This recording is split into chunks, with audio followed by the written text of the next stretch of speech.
За сайн байцгаана уу тав хүнд энэ орой мэнд хүргье. За Монгол улсын бүсэлсэн хөгжлийн одоо улсын хурлаас баталсан тогтоолынхаа хүрээнд одоо бүсэлсэн хөгжих ажлын хүрээнд одоо манай Баян-Илгийн аймгийн 2 сум Алтай болон Буянт сумын одоо удирдлагууд нь хөрсөн ирж өнөөдөр бид нар бүсэлсэн хөгжлийн талаар бас тодорхой асуудлуудыг дэвшүүлж хөгжил хамтын шийдэл хэлцүүлэхэд ингээд оролцож байна. Тэгээд тав хүнд амжилт хүсье. За энэ бүсэлсэн хөгжлийн ер нь зорилго нь бол ер нь тухайн сум орон нутгийн онцлогтой тааруулж одоо ямар хөгжил дэвшил бидний одоо санаачлага маш чухал тийм учраас одоо 2 сумын удирдлагууд маань бас энэ хэлцүүлэхтэй холбоотой бас өөрсдийнхээ санаачлага бас дэвшүүлнэ. За улсын их хурл засгийн газраас бүсэлсэн хөгжлийг дэмжих, аймаг сумдыг бүсэлсэн хөгжүүлэх талаар тодорхой шийдвэрүүд гаргаж, улмаар бүсийн хамтлагийн ажиллагаа дэмжих идэвхжүүлэх хөдөлгөөнийг өрнүүлж байгаа. Монгол улсын урт хугацааны хөгжлийн бодлогын баримт бичиг, Алсын араа 2050, дунд хугацааны хөгжлийн бодлогын баримт бичиг, шин сэргээлтийн бодлого мөн бүсэлсэн хөгжлийн баримт бичгүүдээр тусгагдаад байгаа. Монгол улс 28 аймаг цаашлал аймагт улсаа бүсэлсэн хөгжүүлэх гарс шийдэл болно гэж ингэж үзэж байгаа.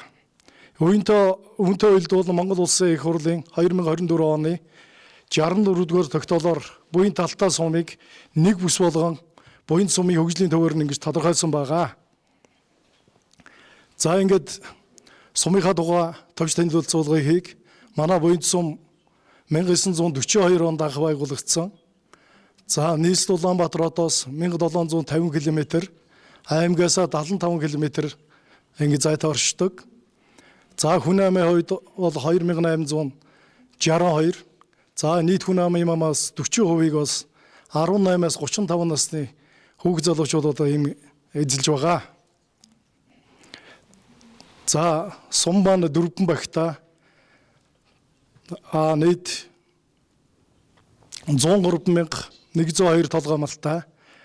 За төсвийн одоо 6 байгууллага үйл ажиллагаа явуулдаг. Нийт 6 байгууллага төсвийн байгууллагууд маань 177 албаагч бол албаагч үүргээ гүйцэтгэж ажил хөдөлмөрөөр эрхэлж амьдарч байна.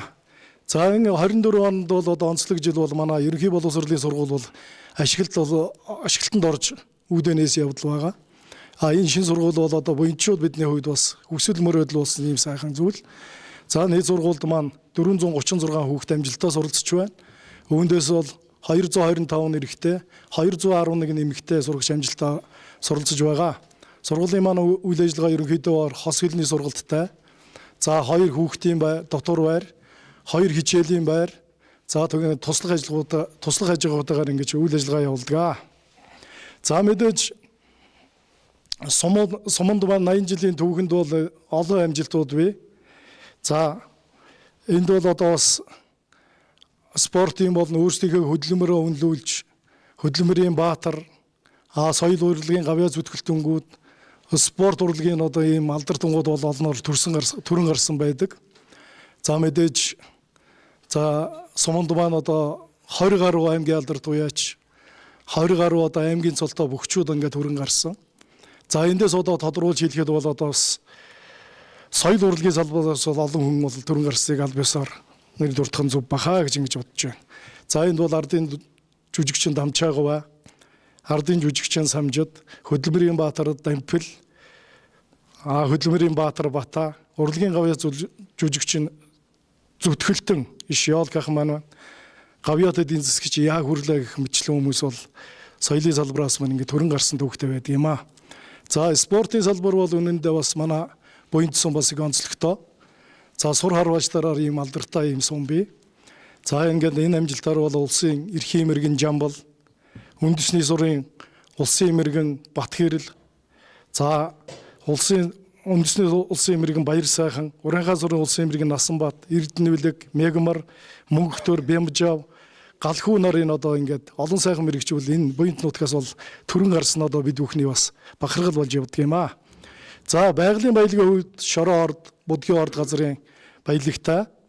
За мэдээж цаашлаад Зэрлэг ан, Ховрцсан аймтан болон байгалийн үзэсгэлэнт газруудаар баялаг, Баян-Улгийн аймгийн бас ууган сумдын нэг юм аа гэж ингэж сумаа ингэж тодорхойлж хэлхийн зов баха. За одоо Алтай сум бас Алтай сумын засаг дарга Алимаа бас сумынхаа товч танилцуулгыг бас хүргэнэ. За одоо ингээд Алтай сумынхаа ингээд товч танилцуулгыг хэлэхэд манай сум маань одоо 1950-аас онд буянт сумаас ингээд тусгаарлан үүсэн байгуулагдаж исэн. Эдүүгээ 60 жилийн түүхтэй одоо 5 багтаа тэгээ 4500 оршим хүн амтай байгаа. За тэгээд аймгийн төвөөс 120 км-ийн зайд аслагдсан сум байгаа. Тэгээд сумынхаа одоо ингээд хамгийн аслагдсан баг нь 70 км байдаг. Тэгээд одоо ингээд сумынхаа онцлог гэхэд манай сумд болохоор ингээд Казагуранхаа 2 өндөртөө нь одоо ингээд эвтэй нэртэй ааж төрн амьдарч байгаа. Нийт хүн амын 33 оршин хувийг Уранхай ард иргэд эзэлдэг. Тэгээд байршлын хувьд нутаг дэвсгэрийн байршлын хувьд гэхэд Алтай өндөр уулсын нуруунд ховд голын их болох сагсаа голын хөвөнд байрладаг. Тэгээд бас тоолбод илүү нь буянт сагсаа гээд 4 сум болно. Хятад улстай ингээд хиллэдэг. Мөн ингээд үйл ажиллагаагаараа болохоор сүүлийн 13 жил ингээд дараал нь шилдэг сумаар шалгарсан, үйл ажиллагааны ерөнхийдөө чигдэрсэн. Тэгээд баруун бүсийн нөгөө жижиг сумын болзолт уралдаанд удаа өрсөлдөж байсан тэм сум байгаамаа. Одоо манай энэ 2 сумын өнөөгийн байдал одоо хөрөнгө оруулалтын талаар төсөл хөтөлбөрөөлөлт хэрхэн одоо хамаарагдж байна, одоо хөгжилд хүрэх гарц одоо энэ хүн хилцүүлгийн хүрээнд одоо тав хүн бас ямар шийдлүүд хэлмээр байна. Энэ талаараа бас саналаа хэлнэ. За сумын өнөөгийн байдал бол ерөнхийдөө мэдээж тухайн сумын хөгжилтэй холбоотой зүйл. За энд бол ерөнхийдөө манай сум бол одоо эдийн засгийн хувьд одоо уул уурхай томоохон тийм одоо үйлдвэрлэл үйлчлэгээ бол ингээ хөгжөөгүй. За бусад сумуудыг бодоход одоо дид бүтцийн хувьд бол бас ийм сул байгаа. Гэхдээ мэдээж сумуудын одоо хөгжилд одоо тодорхой хувь нэмэр оруулж байгаа орон нутгийн хөгжлийн сангийн энэ хөрөнгө бол бас олон итгэл зүрээр одоо хуваарлал гэдгийг тав хүн бол мэдж байгаа. За марад одоо хүн амын тоо бусад итгэл зүрээр ингээд хуваарлагдж байгаа орон нутгийн хөгжлийн сангийн одоо энэ хөрөнгө бас бага байх жишээ нь. За мэдээж тэгээд одоо үйлчилгээ явуулж байгаа бизнесийн одоо хөдөө аж ахуйн үйл ажиллагаа явуулж байгаа энэ одоо хувийн хэвшил болон аж ахуй нэгжүүдийн манаас эргэлтийн хөрөнгө одоо бага байдаг нь бол сумын хөгжил бол одоо шууд нөлөөлдгөө гэж бид ингэж үзэж байгаа.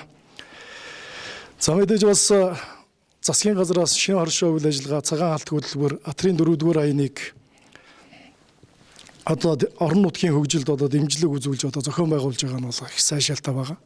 Гэхдээ энийг одоо ямар арга замаар орон нутгата одоо хөрсөн дээр буулгаж ямар дэмжлэгээр төсөл хөтөлбөрөөр оруулж ирж одоо бид нар хийх ажил бол бидний өнөөдрийн бас тулгуурмсын асуудлын нэг гэж ингэж бодож мэдээж хөдөө аж ахуй төшөлгөж ард иргэд маань амьдарч байгаа учраас бид энэ дээр бол онцгой анхаарч бас төлөвлөгөөтэй ажлыг хийж байгаа.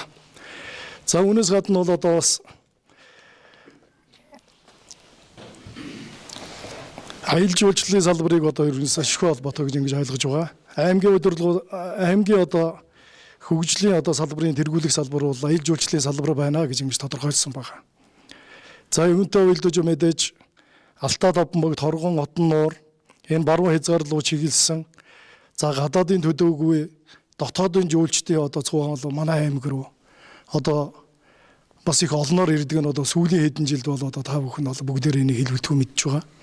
За энэ цувааг бол одоо бид нар орон нутгатаа одоо ингэж бас дөрвтөө ажлуудыг хийж гарцуудыг гаргаж хамтарч ажиллаж энийг нэг шийдэл хүргэж чадвал бас ард иргэд маань олох орлого нэмэгдэнэ гэсэн юм бодолтой байгаа. Тэгээд энэ дээр бол мэдээж одоо хийгдэх ажлуудын асуудлууд яригдана. За энд бол одоо бидний бас бодж байгаа тэр жуулчдыг татах одоо энэ салбар дээр бол одоо бас олон цагаан хүмүүс хамтарч ажиллахаар одоо ийм шийдлүүдийг бол гаргасан байгаа. За одоо энэ үнэлэгч дотор бол одоо манай инэвэгт хүмүүс сууж байна. Олон жил мэдээж энэ аялал жуулчлалын салбарыг одоо баян үлгийд хөгжүүлэх, цаашаа энэ авч явж байгаа үйл ажиллагааны өнөөдөр бас сайхан авч явж байгаа ийм залуу энэ бунотгой уснаас одоо төрөн гарсан байдаг. Тэгээд энэ хүн бас энэ тодорхой аялал жуулчлалын жилээр энэ сайхан мэдээллүүдийг бас өгөх бах. За бид нар бол одоо ерөнхийдөө удирдлагынхаа зүгээс бол аялал жуулчлалын салбарыг одоо мэдээж хөгжүүлэх гарцсан маань яадаг вэхээр давуу тал маань юу вэ гэвэл за ерөнхийдөө Баян-Улгийн аймгийн сумдууд дотор хоёр үндэстэн зэрэгцэж амьдардаг хоёр сум маань манай Алтай сум бөгөөд манай Буянт сум байгаа. За тэг хоёр үндэсний одоо тэр ёс заншил ахуй амьдралыг ингээд зэрэг харах боломж нь бол одоо ингээд манай хоёр сумд байдгаараа бас бусад сумудаас давуу тал болно гэж ингэж ойлгож байгаа. Хоёрдугаард мэдээж одоо дотоодын бөгөөд гадаадын жуулчдыг бол ерөнхийдөө хоргон хотон нуур, ёлтын сав газар, за хөлцөөдийн сав газар мэтлэн ийм явах маршрутаар ирсэн жуулчдыг бол тухайн орон нутгтаа ингэж татаж за ард иргэдийнхээ бас амьдрал хувийн хөвшлүүдэд дэмжиж ажиллах юм боломж нэгдэх байгаа гэсэн юм чиглэлийг бол бас бодож байгаа. За мэдээж аялал жуулчлалын салбар маань өөрөө том салбар. Тэгээд одоо энэ дээр бас бэлтгэл ажил бол нэлээд хөрөнгө мөнгөний асуудал тэгээд бас боловсон хүчний асуудал бол ирэгдэнэ. За энд бас олон талын одоо бас ач холбогдолтой ийм салбараа гэж бид ингэж тодорхойлж бас ажил хэрэг болгоё гэсэн ийм бодолтойгоор бид одоо хичээж төлөвлөж ажиллаж байгаа гэдгээ хэлье. За энэ дээр бас нэг юмыг одоо бас нэмж хэлмээр санагдж байна. За би сая хоёр үндэстний өв соёл гэдэг зүйлийг ярьсан. За мэдээж бид нар бол энэ дээр бол аялал жуулчлалыг хөгжүүлэх гаргалгаа нь юу байна вэ гэх юм бол за бид нар одоо тэр түрүүн бас бид нар бол харваачтаараа бас ийм алдартай сумаа гэж манай сумыг бас мэрэгчүүдийн үлгийн нутаг гэж ингэж тодорхойлсон байдагтай холбоотойгоор одоо очиход одоо 3 сурынхаа одоо ингээд үзүүлбэрийг бэлдчихсэн. Дээр нь нэмээд одоо бас Жамбатуу хэмээн одоо Казак үндэснийхээ харвааны боломжийг бол одоо ингээд гаргачихсан. Зэрэгцүүлээд ингээд 4 одоо ийм харвааны үйл ажиллагааг үзүүлэх боломж нь бол манад байдаг. Дээр нь нэмээд одоо мэдээж бүрэг дээр ан бариулах. За тэр морин соёл бүрэг дээр одоо ан бариулах юм соёл байна. За тэгээд хоёр үндэстний маань тоглоом наадгын асуудлууд байна. Энэ бүхнийг одоо ингээд цогцоор харуулах боломжтой хоёрсон бол ерөнхийдөө нэг хөгжлийн бодлого чиглэгдсэн Алтай Буянт сум байна гэж ингэж албан ёсоор хэлмээр байна. За тэгээд хөгжлийн гарц гэдэг зүйл маань өөрөө дид бүтцтэй их холбоотой зүйл. За энэ дээр бол одоо яг мэдээж зам аргуу сайжирснаар бол өдөр бол одоо бас хөгжлийн тодорхой ажлуудыг хийх ийм боломжууд төсөл хөтөлбөр хэрэгжих ийм боломжууд гарна. За энэний одоо тод жишээ бол одоо манай Толбос сум байна. За Толбос сум манай яасан одоо энэ босоод тэглэгтэй замд холбогдсноос хойш өнөөдөр Толбос сумын одоо тийм ээ өнгө төрөх ажилчин албаа хаагчдын одоо тийм хандлага энэ бол шал өөр боллоо шин. Ийм ижил нь одоо Алтай Буянт сум маань одоо яг энэ чиглэлээр зам аргуугаар холбогдчих юм бол энэ хөгжил дэвшил хааж гисэн юм хөгжих боломжтой гэж бид ингэж үзэж байгаа. За энэ дээр бас давуу тал нэг зүйл байна. Аймгийн засаг даргын маань 24-с 28 онд хэрэгжүүлэх ажлын төлөвлөгөөнд бол за Алтай Буянт сумыг хатуу үйлчлэлтэй авцаамаар холбох ийм ажил бол тусгагдсан байна. За энэ ажил бол үнэхээр одоо бас энэ хоёр сумын төдийгүй одоо тэр иргэдийн маань ахуй амьдрал дэвшилэх мэдээж явал төсөл хөтөлбөр хэрэгжих цаашлаад мэдээж орлого нэмэгдсэн юм чинь хүмүүсийн ахуй амьдрал сайжирна. Энэ утгаараа бол одоо бас энэ замын асуудал их чухал юм аа. Энэ ажил бол одоо хөгжилд бол их томоохон гарцуудыг авчирна гэж ингэж үзэж байгаа.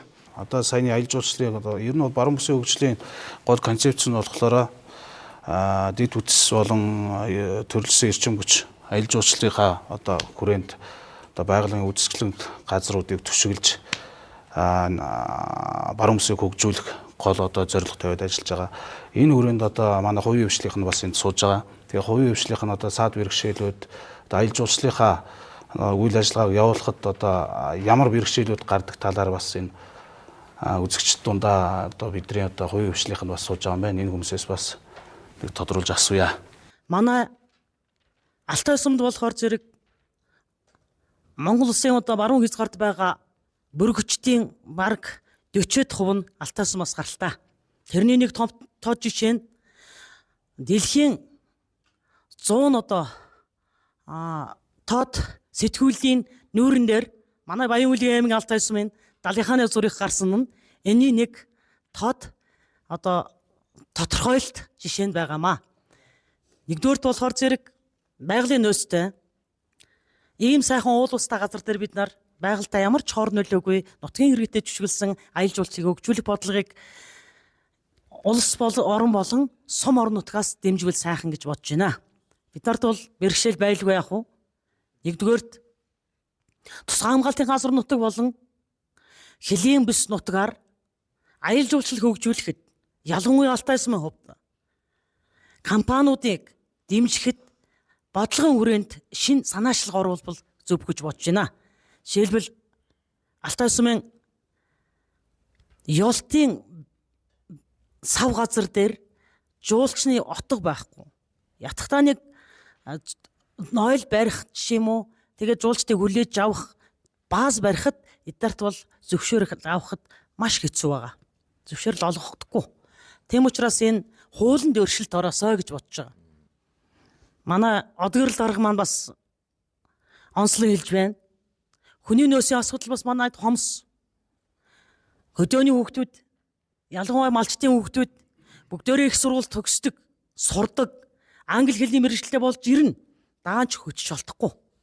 Энэ бол боловсролын мэдлэгийн түвшингийн доогуурын дод жишээ.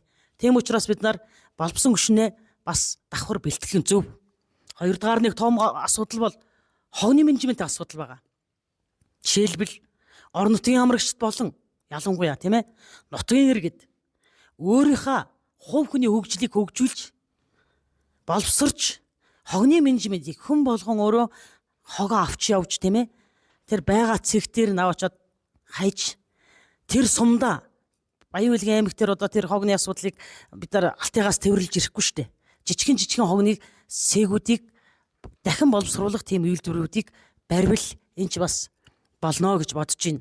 Гуравдугаар асуудал маршрут болгонд бид нар одоо ингээ отго байрлах нойлын асуудлыг дахиад нөгөө ингээд хогийн сэгийн асуудлыг нэг жижигхэн хаус баримаар байдаг даанч оршины ус болон хөлийн зурваас дээр зөвшөөрөл авч чадахгүй.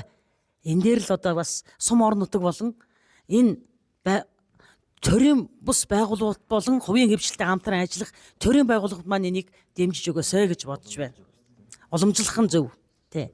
Энэ бэхжилсэн хөгжилд нэгт одоо хувийн хвшлээс санал авч байгаа болохоор энэ саналууд маань цаашаага явж дэмжигдэн гэж бодож байна.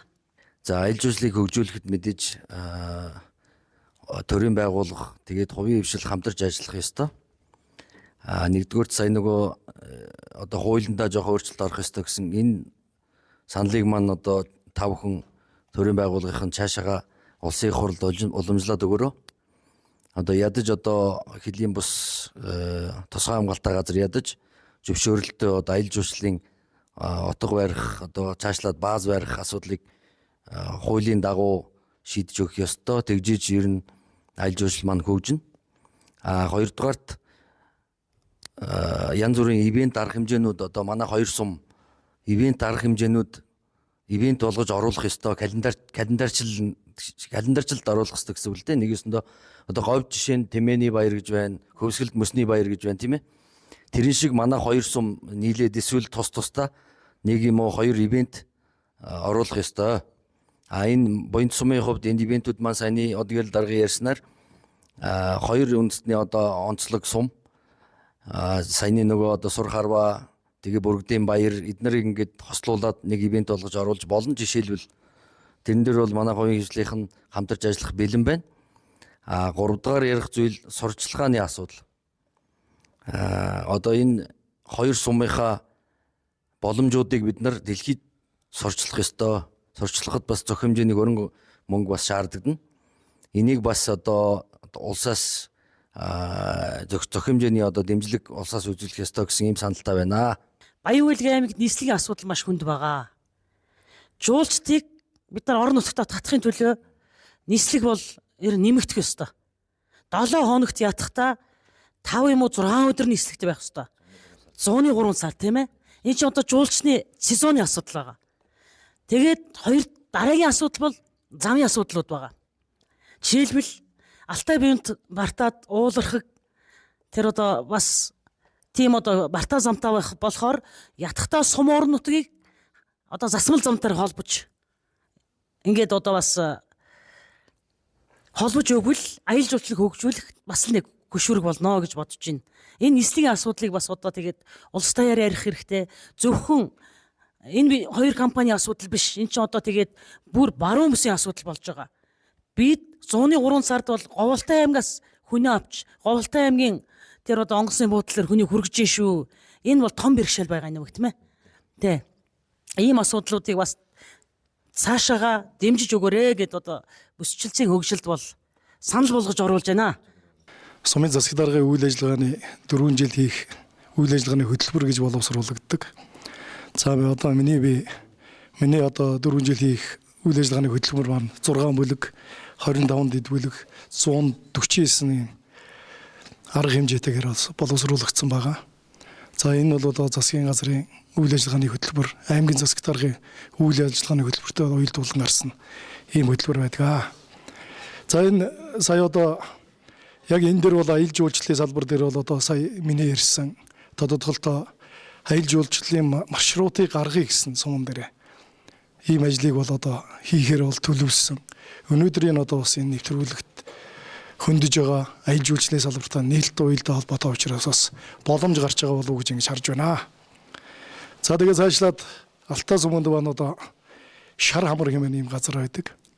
Одоо сая бид одоо зэрэгэлдээ хоёр сум хийх ажил хамтын үйл ажиллагаагаа бол бас ярилцаж зөвлөлдөж байдаг. Мэдээж энэ одоо хамтын ажиллагаа маань энэ хоёр суманд амьдардаг ард иргэдийн эрх ашигын төлөө бид бол энэ ажлуудыг хийж явуулсууд. Тэгэхээр сая одоо ярь сууж байгаад бол шар хамрын даваа гэж бол одоо Хятад талын Алтай аймагт бол их ойрхон байт юм байна. За хадлан тариагаа хийгээд мал харгуугаа хараа явж байхад ингээд цааталт нь дид үдсэн хөгжөө зам нь байж байдаг, гэрэл насч байдаг. Ийм одоо их боломжийн ийм бүс нутаг бол энэ хөлийн цаана бас байна. Тэгээ одоо энэ дээр бол одоо ямар санал оруулах гэж байна гэвэл Хятадын одоо энэ Алтай аймаг руу энэ шар хамраар дамжуулж замын ажлыг ингэж төлөвлөж хийж чадвал за энэ сумын хоёр сумын одоо төдийгүй Баян-Улгийн Улаанбаатар чиглэсэн энэ бизнес болон төсөл хөтөлбөрийг энэ үйл ажиллагаанд амжилттай болж бас олон гарцуудыг бол гаргана гэсэн юм бодолтой байгаа. Энийг аль биесээр одоо тэмдэглэхийг хүсэж байна. Өнөөдрийн хилцүүлэгт бас ингээд сайхан саналууд гарч ийн. Тэгээд та бүхэнд баярлалаа. Одоо дараагийн одоо энэ хөгжилтэй холбоотой бас гол асуудлуудын нэг нь боловсралтай холбоотой. Боловсролын асуудлыг одоо бид нар өнөөгийн одоо энэ Алтай буянтын одоо боловсролын асуудлыг бид нар яаж шийдэх вэ? Энэ хөгжилтэй яаж уялдуулах уу гэдгийг бас энэ талаараа бас санал хэлнэ одоо. Миний би Алтай сумын ерөнхий боловсролын 1-р сургуулийн захирлаар ажилладаг одоогоор 4 дахь жилдээ ажиллаж байна.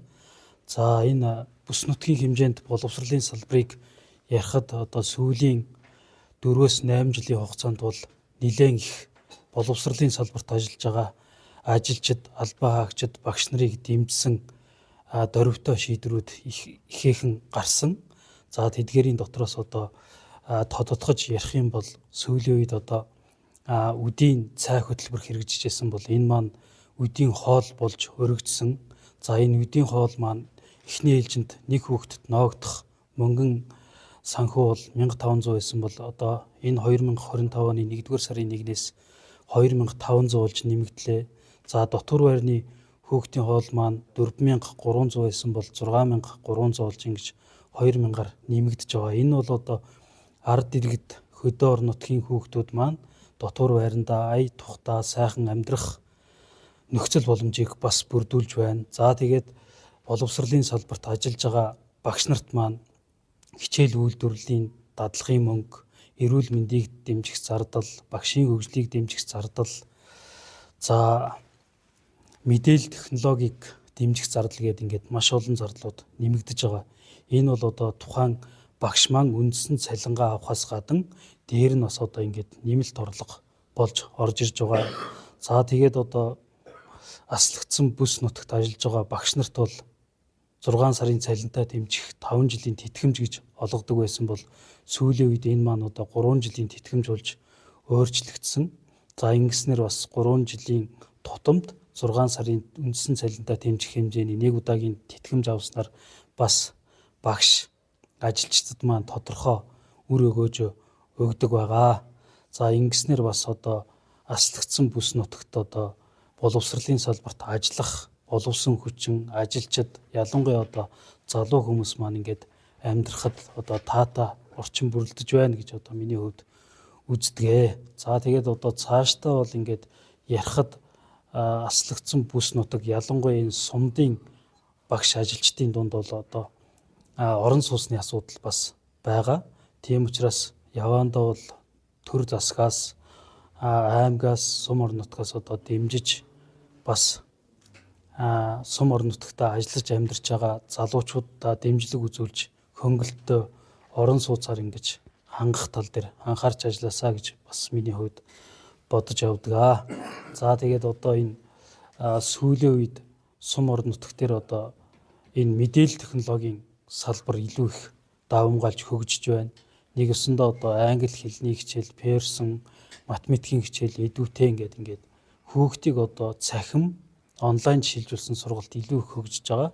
Энэ байдлыг дагаад бас сургууль маань нөхөн хангалтын зардал, тоног төхөөрөмжийн зардлаараа тухайн хүүхдүүдэд чиглэсэн мэдээлэл технологийн тоног төхөөрөмжүүдийг илүү их нийлүүлснээр одоо хөдөөгийн хүүхдүүд маань хотын хүүхдүүдээс дутхааргүй юм сайхан орчинд суралцах боломж нөхцөл нь бүрдэж байна гэж боддог. За анхаарал хандуулсанд баярлалаа. За ингээд Ахмад багшийн үед одоо сургуулийн 38 жил ажиллаад тэтгүүртэй гарсан Ахмад багш байгаа. Бас энэ бүсчлийн хөгжлийн асуудлыг бол Монгол Улсын төр засгаас хэрэгжүүлж байгаад дэмжиж байдаг. Ер нь бодоход бол сумууд ганцаараа би хөгжмөйг асуудлууд байхгүй болсон. Тэрхүүл дэлхий бол нэг юм болсон ш нэг хамтарч хөгжих болсон. Инхээр Алтай мөнхийн удирдлагууд бас хамтарч бүсчлийн хөгжмөйг асуудлыг бол дэмжиж байна. Жишээл тухайлбал ярихдаа одоо цэнгэл толгой сумууд тооцооны үйлдвэрүүд байгуулагдсан байгаа. Тэгвэл одоо Алтай буян сум нэг байгуулах шаардлага байна уугүй юу гэдэг бас судлах хэрэгтэй. Тэгээд нэгнийхээ бизнесийг цогж тэг цаг алдахын оронд өөр салбар бол дөндөө байна. Буян сум шиг эсхийний үйлдвэр байгаа. Энэ эсхийний үйлдвэрийг цааш яаж өргөдөх үү? Яаж чанартай эсхийг гаргах болох уу гэдэг дээр одоо хамтарч ажиллах болохоос биш Алтай сум дахиад нэг эсхийний үйлдвэр байгуулах бол шаардлагагүй юм гэж ингэж боддог. Бүсчлийн хөгжил дээр ийм сайн анхаарах хэрэгтэй байна гэж боддог. За жишээлбэл цаг уурын сүүлийн үед бол одоо маш хүндэрч байгаа. Үүнтэй холбоотой малын тэжээлийн ургамал бол маш чухал болж байна. Одоо шинжлэх ухаан батлалаа шүү дээ. Бэлчээрийн ургамал одоо 20 төрлийн ургамал ургадаг басмал 5 төрлийн ургамал ургадаг боллоо гэж. Тэгэхээр энэ тэжээлийн ургамлыг яаж бэлдэх вэ? Хаана тарих вэ гэдэг асуудал бол бүсийн хэмжээнд ярьж байж шийдэх хэрэгтэй байна гэж ийм дээр санал нэгдэх хэрэгтэй байна. Тэгээд бас анхаарах зүйл бол сая аял жуулчлалыг бол тэргүүл салбар гэж Баярлгийн аймаг хүлээж авсан юм байна. Манай Алтай буян сум удирдлагч тэгж хүлээж авч байгаа юм байна. Тэгэхээр аял жуулчийг хөгжүүлэхийн тулд боловсон хүчний асуудлаас анхаарах хэрэгтэй. Сая тэнд бас хэлж байлаа. Одоо сайхан хэлтэй залуучууд хэрэгтэй байна. Англи, Франц, Орос хэлтэй хүмүүс байж аял жуулч хөгжиж шүү дээ. Сайхан одоо бас аял жуулчдын төвүүдийг буян сум, Алтай сумд бас байгуулах хэрэгтэй юм байна гэж бодож байна. Бас бүс дундын сайхан нэмлэг, бүс дундын сайхан сургуультай байх хэрэгтэй. Тэг хамгийн гол нь бол Монгол Улсын засгийн газраас энэ бүсүүдийн хөгжлийг бол дэмжиж татврын болго бүсийн нэмэгдэл коринг оруулалтаар бол маш сайн дэмжих хэрэгтэй гэж боддог. Бид шийдлээ зөв гаргаж өгч чадах юм бол засгийн газар дэмжих бэлэн байгаа гэдэг бол ерөнхийдөө амласан байгаа. Тэгээ бас нэг Монгол Ардын гол сайхан үг байдаг. Сэтгэл байвал чулуун дээр цэцгэр гуул болоо гэж. Тэгэхээр бүгдээ хамтраад энэ сайхан хөгжлөөгөө бол авч явна гэдэгт итгэж байна. Улсын хурл бол орон нутгийн сонгуул явагдаж бас тодорхой үр дүнгууд гарч өнөөдөр ингээд тэр үр дүнгийнхаа хүрээнд бас удирдлагууд шинээр удирдлагууд томилогдсон байгаа. Тийм учраас энэ хоёр сумын бас иргэдийн урлын дарганаар нь одоо ирж оролцож байгаа. Энэ хоёр хүн маань бас энэ түрүүний одоо асуулттай адилхан бас сумын өнөөгийн байдал ерөн цааш тавч хэрэгжүүлэх энэ бүсчилсэн хөгжилдөө бас одоо өөрсдийнхээ санаачлалуудаа бас Буян сумын иргэдийн төлөөлөгчдийн хурлын дарга Өмөрбек гэдэг. За буян сумын иргэдийн төлөөлөгчдийн хурал нь 1992 оны шинэ сонгуул баталсны дагуу нутгийн өрөө дурдах байгууллага болон иргэдийн төлөөлөгчдийн хурал болон байгуулагдсан. За манай сумын сум бол 21 төлөөлөгчдөөс бүрдэн. Сумын одонхын санал авсан 21 төлөөлөгчдөөс бүрдэн. Хурлын ажлын гал бол 3 оронтой байгаа. За хурдын дарга, хурдын нарийн бичгийн дарга, хурдын ажилтан гэдэг 3 оронтой байдаг. Тэгээд хажуугаар нь багийн иргэдийн нийтийн хурал гэдэг 4 хүн бас хамтраад ажилладаг юм аа. За энэ манай иргэдийн төлөөлөгчдийн хурлын бүрэлдэхүүнээр анх одоо орон тооны бас дарга гэдэг хурлын дарга гэдэг одоо Палдай гоо байна. 50к гоо байна. Ингээд ажиллаж ирсэн. Орон тооны дарга болсны хойно Давгын Хунанбай, Күнтвар, Батарбек, Сэрэндорж гэсэн үеийн удирдлагууд ажилласан байгаа. За сумын иргэдийн төлөөлөгчдийн хурлын үндэсний хуулийн дагуу мен засаг захиргааны нутаг дэвсгэрийн нэгж төний удирдлагын тухай хуулийн хуулиар олгогдсон эрх хэмжээний хүрээнд сум орон нутгаа дунд болон урт хугацаанд хэрхэн хөгжүүлэх, эдийн засгийн бие даасан чадварыг хэрхэн бэхжүүлэх, бүс нутгийн хөгжилд сум ямар байр суурь өргөтэйгээр зэрэгсэн хөгжих талаар болгол боловсруулан ажиллаж байгаа. Баруун бис нутаг бол аймгийн төвөөс аслагдсан тийм сум байгаа манай сумын хувьд. Ингээд манай сумын бүссэн хөгжлийн юунд бол аялал жуулчлалыг дэмжиж цаашдын чиг бодлого аялал жуулчлалын дагуу ингэж үйл ажиллагаа явуулах мөн ард иргэд хууль сурчлах ийм байгууллага байгаа. Ингээд сум орон нутагт бол аялал жуулчлал хөгжүүлэхийн тулд зам харгуу тог цахилгаан гэх мэт ийм хүндрэл бас байдаг.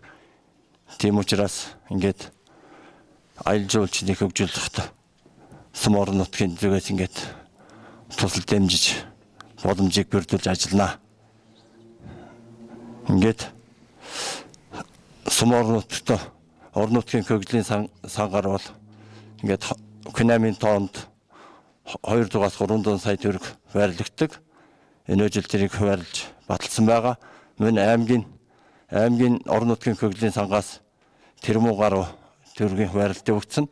Ингээд бидэнд бол цаашд бол тэр засвал улам дэмжиж ажиллахыг хүсэж байна.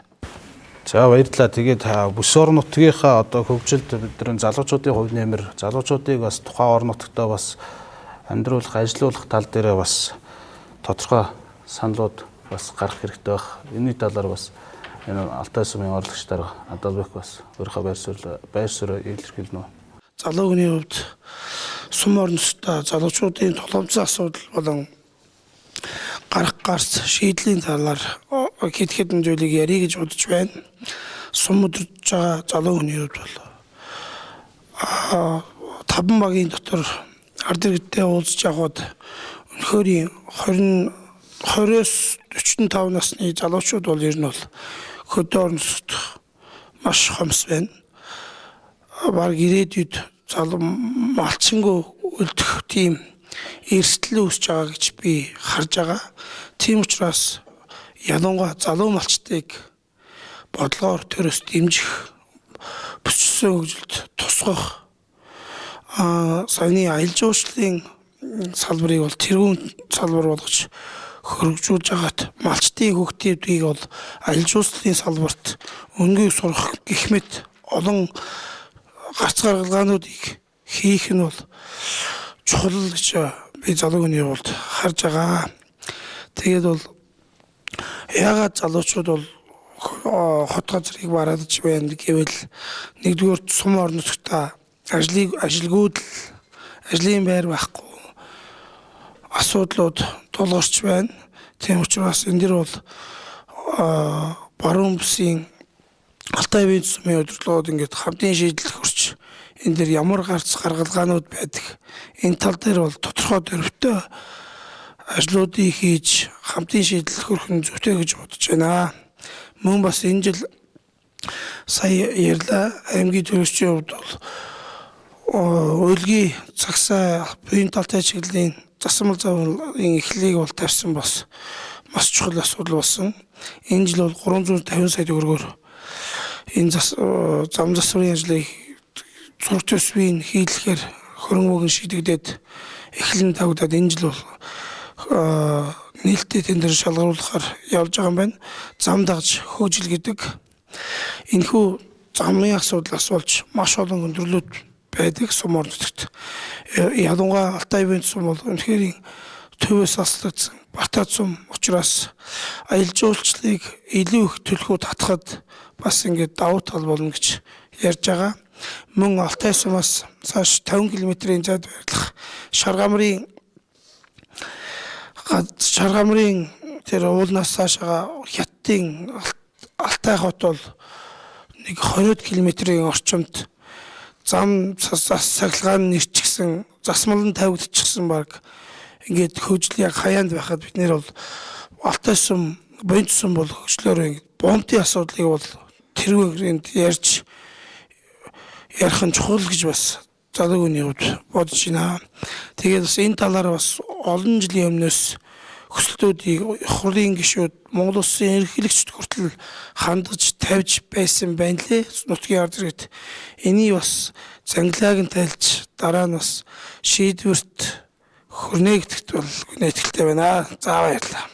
Одоо бидний зүгээс залуучуудын номын тулгарч буй асуудлыг бас миний зүгээс хоёр гуайн гэж үзэж байгаа. Энийг бол гадаад болон дотоод асуудал гэж гадаад асуудал нь бол тухайн үеийн залуучуудыг дутуу үнэлдэг, нийгмийн хөвшлэн зорилгууд багтдаг. Тэгээд залуучуудыг тэгээд үе хооронд энэ ялгаа тэгээд шанаргын боловсролын систем гэж багтчих байгаа. Харин дотоод асуудал нь бол залуус бид юм хийгээс хүсэл мөрөөдөлтэй байсан ч гэсэн тэрийг төрөөс дэмждэггүй.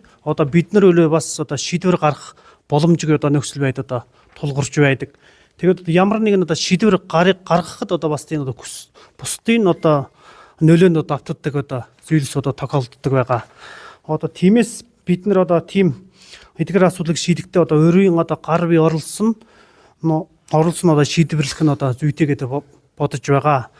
Төрөөс бол дэмжихэд хөдөлмөр эрхлэлтийг дэмжих хэрэгтэй залуучдын нэгдүгээр асуудал нь бол хоёрдугаар шөлөөт сум орон нутагтаа залуучууд шөлөөт цагийг зөв өр бүтээлтэй өнгөрүүлэх нөхцөл бололцоог бүрдүүлэх. Тэгээд мэдээллийг цаг хугацаанаас хосролгүй хүртэх боломжийг бас нэмэгдүүлэх. Тэгээд өөрийн болон нийгмийн төлөө хүлээх хариуцлагыг дээшлүүлж ажиллавал төрөөс дэмжиж ажиллавал бид нар залуучууд тухайн орон нутаг сумд бүрэн сайхан амьдрах боломж нөхцөл нь бүрдэнэ гэдэг хүсэлтэй байгаа. Тэгээд дараа нь нэг асуудал нь бол тухайн сум орон нутгийн залуу малчин гэж хүмүүсүүд байдаг. Тухайн улс орон нутагт бол залуу малчид манайхан залуу малч гэхгүй зүгээр малчтын сойхон болж байна. Нэг 5-аас 10 жилийн дараа болж малчин хөдөө мал малж амьдардаг залуу малчин чгүй малчин байх нь уу байхгүй бүүмэд одоогийн байдлаар хөдөө мал малж байгаа залуучууд малчид бүгд төв суран газарт бараадаг. Залуучууд бол төв суран газарт хар ажил юм уу тэгээ барилгын тусалгаар ажиллаж байгаа. Нэгдүгээр. Тэгэд хоёрдугаар бол тэр залуучуудыг төв суран газарт тогтворжуулахын тулд саяны бүсэлжин хөгжлөөр манай 2 сумын яригдж байгаа аялал жуулчлалын салбарыг хөгжүүлэх гэж. Тэн дээр 2 сумын дотроо нэг том аялал жуулчлалын баз байсан бол тэнд байгаа залуучууд тэнд ажиллах бас бүрэн боломжтой. Тэрийг аялал жуулчлалын тэр үед бас нэг морин дээр гэр барих юм уу те ажлууд ажлын гараа бас эхэлнэ. Тийм учраас тэр талаар бас төр нутагаас бас дэмжиж ажиллах нь зүйтэй гэж бодож байгаа. Та бүхэнд бас анхаарал хандуулсанд баярлалаа. Баярлалаа. За Монгол Улсын засгийн газраас бас хэрэгжүүлж байгаа төслүүдийн нэг нь болохоор шинэ хоршоо шинэлэг малчин хөдөлгөөнийг өрнүүлж байгаа. Энэ хүрээнд энэ хөдөлгөөний хүрээнд энэ манай энэ 2 сум бол ямар саналтай байгаа юм бэ? Малчтын тараар төрөөс авч байгаа бодлого олон арга хэмжээнүүд авагдаж байгаа. Үүний нэг нь бол шинэ хоршоо чинэлэг малчин гэсэн хөтөлбөр байна. Энэ хөтөлбөрийн хүрээнд манай буянт сумын хэмжээнд л энэ талаар ярих гэж бодож байна. Буянт сумын хэмжээнд хоршоо байгуулах хөдөлгөөн маш их сул дорой байна. Нэг хоёрдугаар хоршоо ямар учиртай яаж байгуулж байгаа талаараа малчтын мэдлэг маш сул байна. Энэтэй холбогдоод малчтаж одоо сургууль сурталчилгаа хийх хэрэгтэй. Нөгөөтгөр энэ хоршооны талаар мэдлэг нь юун дээр хологч гэвэл иргэдийн өөр өөрсдөө итгэл үнэмшил бас алга. Хоёрдугаарт нөгөө дундын хөрөнгө гэдгээсээ болоод бие биестэй нь итгэлээс гадна одоо нэгдэх тийм хүсэл нь бас сайн бүрэлдэж өгөхгүй байгаа. Хоёрдугаарт сүүлийн боломжоор итгэл энэ Монгол улсын иргэний тухай хуулийн 34-ийн 6 зааснаар одоо нийгэм соёлын хэрэгцээг хангаж хамтын удирдлагата нэгдсэн дундын хөрөнгөтэй гэгээд ийм хуулийн этгээдийг одоо хоршоо гэж нэрлэгээд байцсан байгаа шүү дээ. Тэгтэл иргэн нь бол нийгмийн соёлын хэрэгцээг яаж хангах вэ? Энэ юу байдгийг цаана хамтын удирдлага, дундын хөрөнгө гэдгээс ойлгоцсон таарав. За манай буянт сумын хэмжээнд саяхан одоо сонгуулийн үеэр 10 хэдэн шинэ хоршоо байгуулагдсан. Түүнээс 2х нь хөрөнгө мөнгөө шийдвүлээд манай баг дээр өмнө гол баг дээр одоо үүсэн байгуулагдсан байгаа. Тэр 2 хоршоо нь одоо мөнгө төгрөгөө аваад үйл ажиллагаа явуулах, чигдрээд явуулаа гэлэгч чинь цааш яг шаардлагын дагуу хангаж үйл ажиллагаа явуулж чадахгүй байна уу? Энэ нь бол юутай холбоотой гэвэл хоршоогоо аваад явах хууль эрх зүйн чадамжийг хангаад өгсөн байж хоршоогоо аваа явах цаана иргэд өөрсдийнх нь боловсролын чадамж алах. Тэн дээр боловсон хүчин хэрэгтэй байна. Мэдлэг боловсролт эдийн засагч хэрэгтэй байна. Аваад удирдлага аваа явуучих менежерүүд хэрэгтэй байна. Энэгүүгээр явахгүй. Энэ залуучуудыг одоо сая яриад байгаа энэ залуучуудыг энэ сул чөлөөтэй яваад ихтэй сургуулиар аав ээж нь сургацсан хүмүүсүүд урд ингээд тэнж явж байгаа энийг одоо сумнаас аймагаас бодлого гаргаад энийг авчраад ингэж шин хоршоод ороод нэгдүүлээд нэгтгэхэд ингэж явахгүй бол энэ талаар нэг талч явсан малчтууд ингэж эвж нэгдэж явахгүй бол цааш нь зуд турхан байна, байгалийн бэрхшээл байна. Ингэж л одоо ажиж хөдөлмөрлж явж байгаа малчтаа дэмжиж ажиллахгүй бол ийм болох нэ. Цааш тийм хоршооны талаар ямар гарлага гарцсан байна гэвэл хамгийн гарлага гарцсан эв нэгдгийг хангах малчтын. Сургууль зохион байгуулах. Тэгээд гол шалгуур үзүүлэлтэн бол чадамжийг дээшлүүлэх. Ягаад гэвэл мэдлэгийн чадамж дээшлүүлэхгүйгээр энэ хоршоог хөгжихгүй нэ.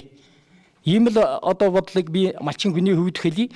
Цаашдаа бол ер нь малчтын талаар төрөөс авч байгаа энэ зүйтэй бодлогуудыг чиглэлээд аваад явах нь үтэл гэж бодож байна. Энийг бол сум орон нутаг аймагуудын одоо удирдлагын цөмөр ингээд аваад явж байгаа шүү дээ. Гэхдээ манай сумын хувьд бол маш сул дорой байгаа гэж дөнгөж үзэж байгаа. Малчтын хоршоо шинэлэг малчин гэдэг Монгол Улсын засгийн газраас тогтоол гарч энийг өнгөрсөн жил 5 сараас эхлээд үйл ажиллагаа явуулсан байгаа. За нийтдээ Монгол Улсын хэмжээнд бол 1.7 их 80 төгрөгийг Монгол Улсын хэмжээнд хойрдсан байна. За Алтай сумд бол нийтдээ 56 хүн 7 хоршоо байгуулж 1.3 тэрбум төгрөг зээл авцсан байна. За энэ дэр мэдээж малчтын амжиргаа дээшлүүлэх чиглэлээр Монгол Улсын засгийн газар 2050 стратегийн бодлого төр энийг оруулсан байгаа. За энэ дээр нэг давуу тал нь байгаа ч гэсэн сул тал нь бас давхар явагдаж байгаа. Саяны Батмөнх иргэний хэлсэн шилэн хоршоон дээр хэдэн хүн хоршоо зээл авсан ч гэсэн цаашдаа ямар бодлогоор энэ зээлийг хэрэгжүүлэх вэ? Нэгдүгürt. За хоёрдугаар сумын хөгжлийн төлөө энэ зээл авсан зээлдэгчид хоршооны эзнүүд ямар ажил хийх ёстой юм бэ?